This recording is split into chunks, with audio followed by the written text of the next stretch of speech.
Bien- Bonjour. Bienvenue à cet épisode qui va être consacré à l'acte et l'acte en intervention brève. ACT, c'est une approche thérapeutique qui est passionnante et l'acte brève permet des changements très significatifs et rapides. Et en plus, on est particulièrement excités de vous présenter cette approche thérapeutique parce qu'on a traduit avec Pierluigi l'ouvrage Brief Intervention for Radical Change, qui a été écrit par Kirk Strosahl, Patricia Robinson et Thomas Gustafsson. Et donc, on l'a traduit en français et cet ouvrage est disponible chez DeBuck. Et donc, pour ceux qui, peut-être, suite à Oui, ils veulent approfondir cette approche. voilà, cet épisode, veulent L'acte en thérapie brève. l'acte en thérapie. Bref, c'est exactement ça. Très bien. Donc, on va peut-être commencer.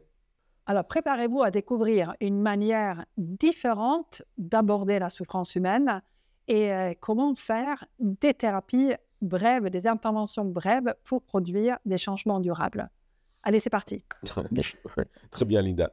J'espère que tu es prête aussi à nous convaincre, parce que en tant que fervent adepte des thérapies cognitivo-comportementales, j'avais du mal au début à imaginer comment on peut obtenir des résultats profonds en 4 séances seulement. Et je pense que aujourd'hui, je ne suis pas le seul, en t'écoutant, à être un peu sceptique par rapport à ça. Moi, je l'ai été, j'étais convaincu, mais je pense que parmi les gens qui nous écoutent, beaucoup sont sceptiques. Alors, Pierluigi, pour commencer, imagine-toi dans ton cabinet de psy, tu reçois un patient en détresse émotionnelle et avec un besoin donc urgent d'aide et de soulagement de sa détresse émotionnelle. Mais par contre, il te dit, j'ai que 4 séances à consacrer à cette thérapie. Qu'est-ce que tu fais ou qu'est-ce que ferait un psy? Je serais un peu embêté parce que il me faut quand même une pathologie ou un problème, hein, tu vois. Donc en 4 séances, faire le bilan et euh, proposer quelque chose, j'aurais un peu de mal, hein. Bon, maintenant que je connais un peu plus ACT en thérapie brève, je me suis aussi intéressé aussi au TCC brève et finalement, il y a des outils, hein, qui sont très intéressants. Donc, en tout cas, c'est des réactions honnêtes que tu as et que je pense que beaucoup de psychologues pourraient avoir. Et c'est exactement là où la thérapie brève, donc la thérapie acte brève, peut être intéressante. Donc, plutôt que d'essayer de condenser un protocole, la thérapie acte brève va se concentrer sur l'essentiel. Elle va aider le patient à établir un lien clair entre sa souffrance et ce qui compte vraiment pour lui, donc ses valeurs. D'accord, très bien, mais dis-nous peut-être comment est-ce qu'on peut faire de, de produire quelque chose en 4 séances sans avoir l'impression de survoler le problème. Alors, l'acte en thérapie brève va utiliser un peu les mêmes exercices ciblés qu'on utilise en acte, mais plus courts et aussi les mêmes métaphores, mais toujours plus courtes quoi, pour optimiser le temps qu'on a avec le patient.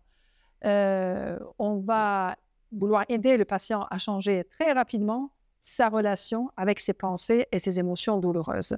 Donc, on ne cherche pas à éliminer la souffrance, mais plutôt de l'aider à faire face à cette souffrance différemment afin de pouvoir mettre en place des comportements qui sont cohérents avec ses valeurs.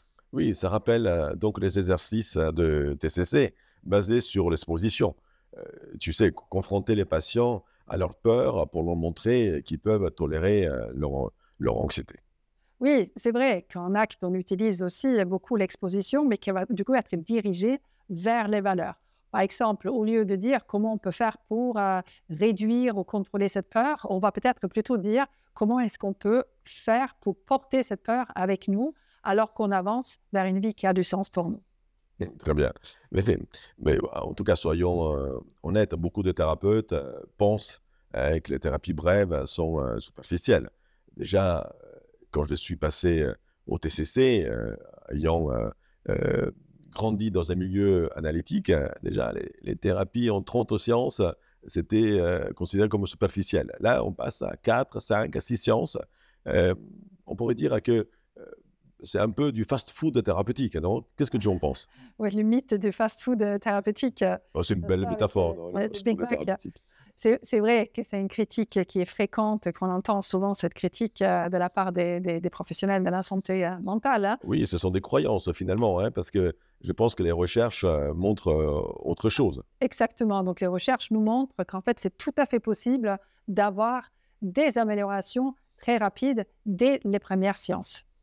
Et que ces améliorations qu'on peut obtenir très rapidement sont durables en plus dans le temps. Oui, mais est-ce que cela s'applique à tous les types de patients et à tous les types de problèmes? Alors, pas forcément. Dans l'acte brève, on va toujours vouloir viser des problématiques très spécifiques, des situations spécifiques. Et donc, le temps, il est limité. Et on va retrouver aussi ces prises en charge plutôt dans des contextes où on ne peut pas faire des accompagnements longs. Donc, ça peut être dans les soins primaires, ça peut être dans les écoles ou dans les prisons, par exemple, où on n'a pas cette possibilité de suivre le patient sur plusieurs séances. Alors, je reviens un peu sur ce phénomène de gain soudain qui est très intéressant en fait. On sait qu'il y a entre 30 et 40% de patients qui ont cette capacité, je ne dirais pas, mais qui progressent en fait très rapidement quand ils sont traités avec une thérapie validée, hein, que ce soit les TCC ou l'acte de toute façon, hein. Et tiens, tes 50% me rappellent à l'étude en TCC de Howard et collègues qui ont montré que 50% des progrès thérapeutiques se produisent avant la 8e séance. Peut-être que finalement, on surestime le besoin de longues thérapies. C'est vrai. Et je pense que ce qui est important de retenir aussi, c'est que les premières séances sont très importantes et qu'il y a une motivation du patient de venir consulter qui est très forte en fait pendant les premières séances. Il faut savoir que le patient vient consulter parce qu'il y a une détresse émotionnelle et qu'il a envie d'être aidé, surtout avec cette détresse émotionnelle. Et ça, on peut obtenir rapidement.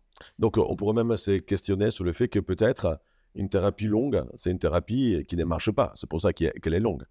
D'ailleurs, c'est ce que Strozahl, des fois, il nous répète que effectivement, une thérapie qui est longue, c'est une thérapie qui ne marche pas. Donc, tu as raison de souligner ça.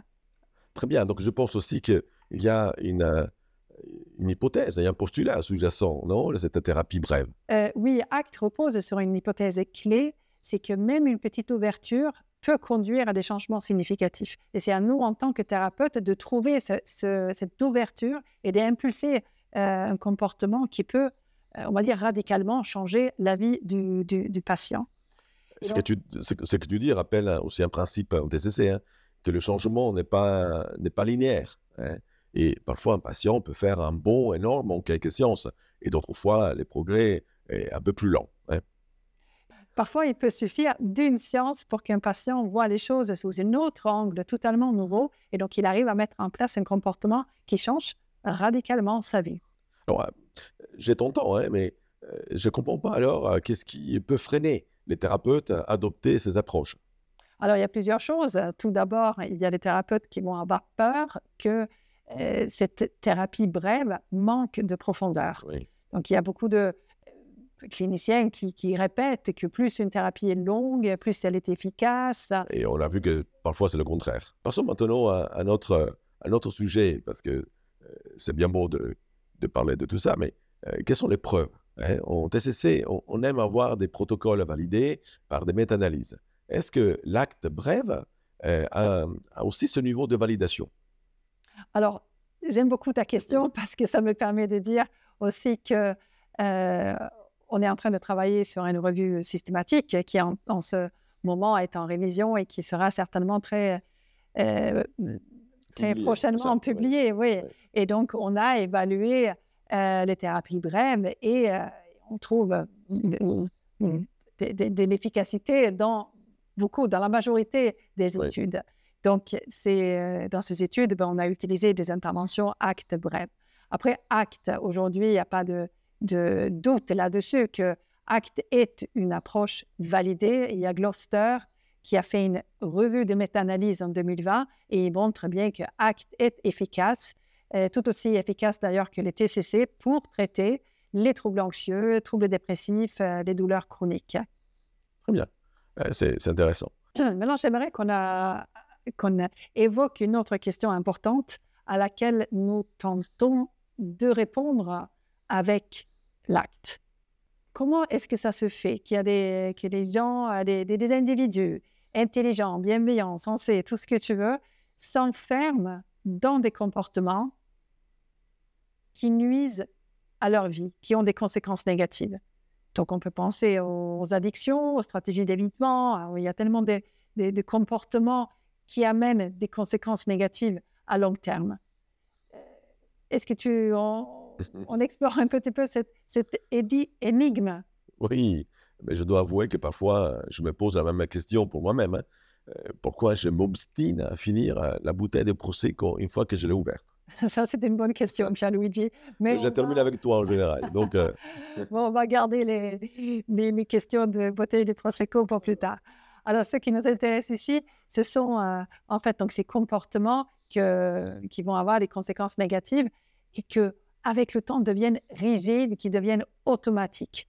Donc, tu as parlé de Prosecco et de l'alcool. On peut imaginer un patient, comme on en a certainement rencontré, que après un événement de vie, peut-être la perte d'un proche, commence à boire pour soulager sa peine et petit à petit tombe dans une addiction avec un comportement qui devient de plus en plus rigide et qui l'enferme en quelque sorte dans l'addiction. oui, c'est comme si la douleur de l'événement déclenche un besoin de contrôle. Mais le contrôle se transforme effectivement en prison. Et nous, en tant que thérapeute, voilà, on est là pour aider à retrouver cette flexibilité. Donc la flexibilité de sortir d'une position rigide. Quand on parle de flexibilité psychologique, il y a beaucoup de définitions, mais le principe principal, c'est d'arriver à changer, à sortir d'une routine, d'une manière de penser qui est rigide et répétitive. Oui, tu as raison de parler de cette flexibilité psychologique. On ne l'a pas mentionné jusqu'à là. Donc la flexibilité psychologique, dans l'acte, c'est de pouvoir mettre en place en fait des comportements qui ont du sens pour soi, malgré l'inconfort émotionnel ou des expériences intérieures qu'on peut avoir. Donc, d'être suffisamment flexible pour continuer à persévérer et mettre en place des comportements. C'est ça la flexibilité psychologique. Oui, d'être libre en fait, de choisir ce qui est important pour nous.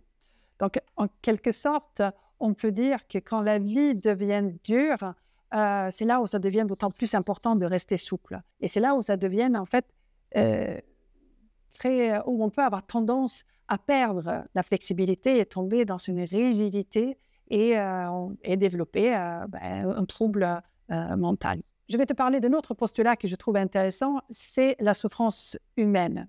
Nous, dans l'approche ACT, on considère que la souffrance humaine, c'est quelque chose de normal, ça fait partie de notre condition humaine. Et la souffrance amplifiée peut en fait être considérée comme un effet secondaire de notre plus grande force. Et notre plus grande force, c'est notre capacité à penser, notre intelligence en fait, et notre capacité à utiliser le langage. Est-ce que c'est clair? Le langage qui nous permet aussi de nous représenter le monde dans notre tête. C'est un outil merveilleux, effectivement, qui nous permet d'écrire des poèmes et aussi qui permet à Acte de penser beaucoup de métaphores. Mais aussi, c'est un outil qui nous sert à nous torturer avec des pensées comme je suis nul, je suis un incapable, je suis abandonné, etc. Alors, le langage est en fait un filtre à travers lequel on perçoit la réalité. Et que ce filtre peut devenir tellement automatique et on ne devient même pas conscient qu'il y a ce filtre qui filtre tout ce qu'on perçoit. Et donc, il va en permanence influencer nos interprétations de ce qui nous arrive. Donc, par exemple, si on a cette pensée, si on croit qu'être heureux signifie de ne jamais être triste, alors on va forcément tomber, on risque en tout cas de tomber dans un piège de contrôle émotionnel. On va vouloir contrôler les émotions parce que ça semble être la seule solution. Et donc on va chercher à éviter à tout prix les émotions négatives. Oui, et on observe en fait ça souvent, hein, cet évitement expérientiel. c'est ce besoin de fuir les émotions difficiles, mais fuir ne fait que renforcer leur pouvoir. Exactement, parce que plus on va chercher à contrôler nos pensées et nos émotions, ben plus elles vont devenir envahissantes. Donc, c'est comme un ballon, c'est un ballon qu'on essaye de garder sous l'eau. Mais tôt ou tard, ce ballon, il va remonter avec plus de force. C'est un peu la même chose qui se passe avec les émotions, en fait. Pourquoi plus de force? Parce que Il plus gonfle dans l'eau? D'accord. non, OK. plus on appuie, Voilà, ça, c'est la plus... capacité du langage d'inventer des choses. Alors, Linda, c'est le contrôle lui-même qui, en fait, qui devient le problème, hein. C'est que c'est épuisant essayer de mettre un ballon sous l'eau et ça demande beaucoup d'énergie et à la fin, il va gagner, évidemment, parce que le ballon donne toujours une pression, une force. Il la garde, la force. Nous, on va s'épuiser dans tout ça. Donc, Et il y a encore quelque chose à dire, c'est que pendant que toi, tu tiens le ballon sous l'eau, on ne fait pas autre chose. oui, Eh tu oui, joues donc on pas avec les sacrifie autres, des tu choses sacrifies. importantes, tout à fait. On Exactement. sacrifie des choses importantes, comme nos relations, nos projets, juste pour éviter de ressentir une émotion incontrôlable. Et cet effort de l'éviter nous fait perdre beaucoup de temps et beaucoup d'occasions d'être bien, finalement.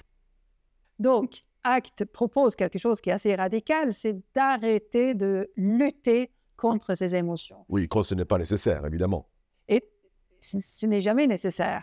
Et au lieu de chercher à les éliminer, ben on apprend à faire la place. On apprend à s'ouvrir aux émotions et à les accepter comme une partie de notre expérience humaine. Bon, c'est intéressant, hein, parce qu'en TCC, on travaille aussi sur l'idée de changer la relation avec nos pensées. Par exemple, pour un patient qui s'est dit « je suis nul », au lieu de faire de la restructuration cognitive, on peut lui proposer de s'exposer à cette pensée, de répéter cette phrase encore dans sa tête, jusqu'à quand elle perdra son pouvoir d'activer une émotion. C'est une exposition aux pensées, en fait, comme on fait une exposition aux araignées. Et je retrouve dans ACT ce principe qui est très intéressant. C'est vrai que c'est une technique qu'on peut aussi utiliser lors de nos séances en acte bref. Et puis, on va aussi apprendre à observer les pensées et les émotions. Donc, on parle de moi observateur dans l'acte, où il y a cette capacité finalement à prendre un peu de recul par rapport à ce qui se passe en nous et devenir donc observateur de ces phénomènes. Une autre manière de voir les choses, c'est d'appeler notre esprit une machine à mots. C'est vrai que notre esprit, il a cette capacité, c'est une machine à produire en permanence des pensées et des récits sur tout ce qui se passe et sur nous-mêmes. Et parfois, ces récits, c'est comme s'ils prenaient le contrôle en fait et qu'ils nous éloignaient de ce qui compte vraiment pour nous, si on leur donne cette importance-là. Ce que tu viens de dire, ça me parle. Certains patients, quand ils racontent comment est-ce qu'ils vivent leurs pensées, c'est comme si ils avaient une mauvaise chanson qui tournait en boucle dans leur tête. Et finalement, on finit par croire qu'on ne peut pas l'arrêter, alors qu'on pourrait simplement changer de station. Pas facile de changer de station quand on a une machine à mots. Non, parce que parfois, il n'y en a qu'une de station, donc c'est là le problème. C'est peu flexible, la radio. Alors, nous, en tant que thérapeute, notre rôle, c'est d'aider les patients justement à reconnaître ces pensées automatiques, de les observer, de pouvoir les décrire, de pouvoir s'en détacher. Et peut-être aussi de pouvoir se dire que ce sont que des produits de leur esprit. Melinda, comment est-ce qu'on aide concrètement un patient à dépasser cette rigidité, cette inflexibilité cognitive ou psychologique? Parce que dans la vie, ce n'est pas aussi simple que de changer de station radio. Alors, une des manières, ça peut aussi être de clarifier ce qui compte vraiment, donc les valeurs, pour donner un peu la direction à prendre.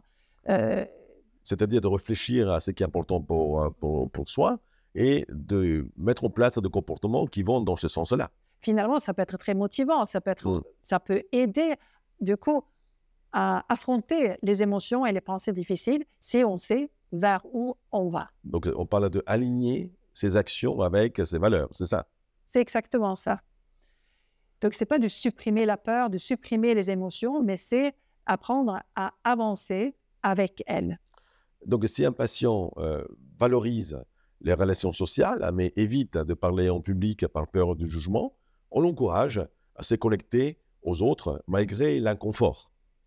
Et peut-être de se connecter aussi à ses émotions en faisant ce qui peut être important pour lui. Donc, ce qui est intéressant, c'est que c'est une autre manière de parler d'exposition à des situations inconfortables comme on fait dans les TCC. Il y a une petite métaphore que j'aime bien utiliser avec mes patients, c'est d'apprendre à surfer sur les vagues. Et les vagues, on sait très bien qu'on ne peut pas les arrêter, on ne peut pas les retenir. Donc, tant qu'à faire, prendre son surf et de monter dessus et apprendre à... Donc, les vagues sont les émotions, tu veux dire. Si tu ne l'avais pas compris. Oui, c'est Donc, bien plus ça. on est élevé, plus on s'amuse, c'est ça? Ça peut être ça. Mais si on tombe, ça fait très mal, c'est ça? Donc, il faut bien apprendre à faire du surf. Mais en acte, on apprend bien à faire le surf. Et je peux t'assurer que les vagues s'apaisent à force d'apprendre le surf. On les voit en tout cas différemment. Mais peut-être, Linda, parle-moi aussi de cette théorie des cadres relationnels. Alors, on ne va pas en parler beaucoup parce que c'est un vaste sujet, une vaste théorie. Mais en tout cas, la théorie des cadres relationnels, c'est un des postulats de base, ou je dirais plutôt une théorie de base sur laquelle on a fondé la thérapie ACT. Et donc, elle nous explique comment le langage crée des connexions en fait dans nos pensées, nos émotions et nos comportements. Cette théorie des cadres relationnels, ou la TCR, c'est mon terrain préféré pour les blagues. Hein. Est-ce que tu sais pourquoi les cadres relationnels détestent les vacances? Non. Parce qu'ils ne peuvent pas s'empêcher de tout relier à leur travail. C'est pas mal. Mais c'est très mauvais d'ailleurs. Alors, un exemple un peu plus simple peut-être, on relie un simple mot peut évoquer ou peut déclencher une émotion. Et donc, la théorie des cadres relationnels nous permet d'expliquer ça, mais d'une manière un peu plus complexe, évidemment. Mais ça me fait penser quand même à toutes les approches associationnistes, en fait. Hein, on associe un mot à une émotion ou à d'autres concepts. Donc, en tout cas... Un peu le réseau au niveau de la mémoire de Bauer, par exemple. Hein, c'est très intéressant. Donc, avec cette théorie-là, en tout cas, ce qu'on peut apprendre, c'est que c'est possible de créer des nouvelles associations et que c'est aussi possible de s'en détacher et donc d'une pensée « je suis nul » qui était auparavant associée à une forte angoisse, on peut imaginer que je suis nul devienne une opportunité, que je suis nul devienne une opportunité d'apprendre. Et oui, ça change tout. Oui, tout à fait. Hein, mais j'ai lu il n'y a pas longtemps un article sur la TCR et un cas d'un patient qui a associé échec à effectivement « je suis nul ». Et à la fin, il y avait cette association échec égale opportunité d'apprendre. Et donc, ça change tout, en fait, en termes de liens. L'échec n'est pas seulement associé à quelque chose de négatif, mais associé à l'opportunité d'aller plus loin et d'avancer dans la vie. Donc, en fait, on va dire que dans l'acte, ce n'est pas la pensée qui est ciblée en tant que... Ce n'est pas le contenu de la pensée qui va être modifié, mais c'est la relation que la personne a avec cette pensée qui va être modulée. Et je pense que c'est là que Acte Brève brille, non? Ah, tu as tout à fait raison, parce qu'une fois qu'on prend cette perspective-là sur ses pensées, ça peut changer pas mal de choses. Alors, j'aimerais qu'on aborde quand même les deux modes de fonctionnement de l'esprit, parce que c'est aussi un concept qui est important dans l'acte brève. Oui, très bien, Linda. Je pense que tu parles les deux façons principales de fonctionner. D'un côté, il y a le mode résolution de problèmes, rationnel et analytique. C'est celui que nous utilisons pour organiser nos journées, résoudre des conflits, ou dans mon cas, réparer mon ordi, mon vélo, etc. Et de l'autre, il y a le mode sagesse. Oui, c'est ça. Que tu connais, je pense. Voilà, le mode sagesse qui est celui qui est plus intuitif, plus ouvert. Donc, c'est ce mode qui nous permet d'être présent, d'éprouver de la compassion, de voir les choses avec une perspective plus globale. Alors, il faut dire que dans notre société, ce mode est souvent sous-utilisé. Oui, chez moi aussi, effectivement. Et Linda, en thérapie, on observe souvent que les patients sont bloqués, hein, bloqués dans le mode de résolution de problèmes, même pour des situations où ce mode n'est pas utile, hein, voire nuisible. C'est ça, parce que ce mode de résolution de problèmes, en fait, il repose sur une idée simple, c'est qu'on identifie automatiquement un écart entre la situation actuelle et la situation qu'on aimerait avoir, donc la situation souhaitée. Et après, notre mode résolution de problème va vouloir combler cet écart. Et donc, si tu t'imagines, par exemple, que ta maison elle est en désordre et que tu dois recevoir des invités, ben, tu vas te mettre à nettoyer ta maison. Non. Non, pas du tout. Toi, Non, oui. tu vas être dans le mode de sagesse, tu vas... Oui, j'accepte qu'elle soit sale. Je fais acte. Donc, j'accepte la saleté. Hein. Non, c'est une blague. Oui, tu as raison. C'est très utile, hein, pour des tâches pratiques. Mais dès qu'on applique ce mode aux émotions, ça se complique. Prenons un exemple. Un patient déprimé se dit je ne devrais pas être triste, je veux être normal. Il commence alors à lutter contre sa tristesse, mais à chaque échec, il se sent encore plus triste. Ce qui va amener deux pièges. D'abord, il va y avoir l'évitement émotionnel. Et par l'évitement émotionnel, on va trouver le respect excessif des règles verbales. Donc, l'évitement émotionnel, c'est fuir les émotions en espérant qu'elles disparaissent, alors qu'elles reviennent toujours plus fortes. Et le respect des règles, c'est suivre des idées rigides comme les émotions négatives sont mauvaises, je dois toujours rester forte. Donc, ce sont ces croyances-là qui enferment les patients dans de l'évitement expérientiel et dans la souffrance, qui amplifie la souffrance en fait. Et donc le mode sagesse, lui, est complètement différent. Il ne cherche pas à résoudre ou à éliminer. C'est ça. Il observe et accueille les expériences telles qu'elles sont, sans jugement. Hein. C'est un peu comme regarder un orage passer sans essayer de contrôler la météo finalement.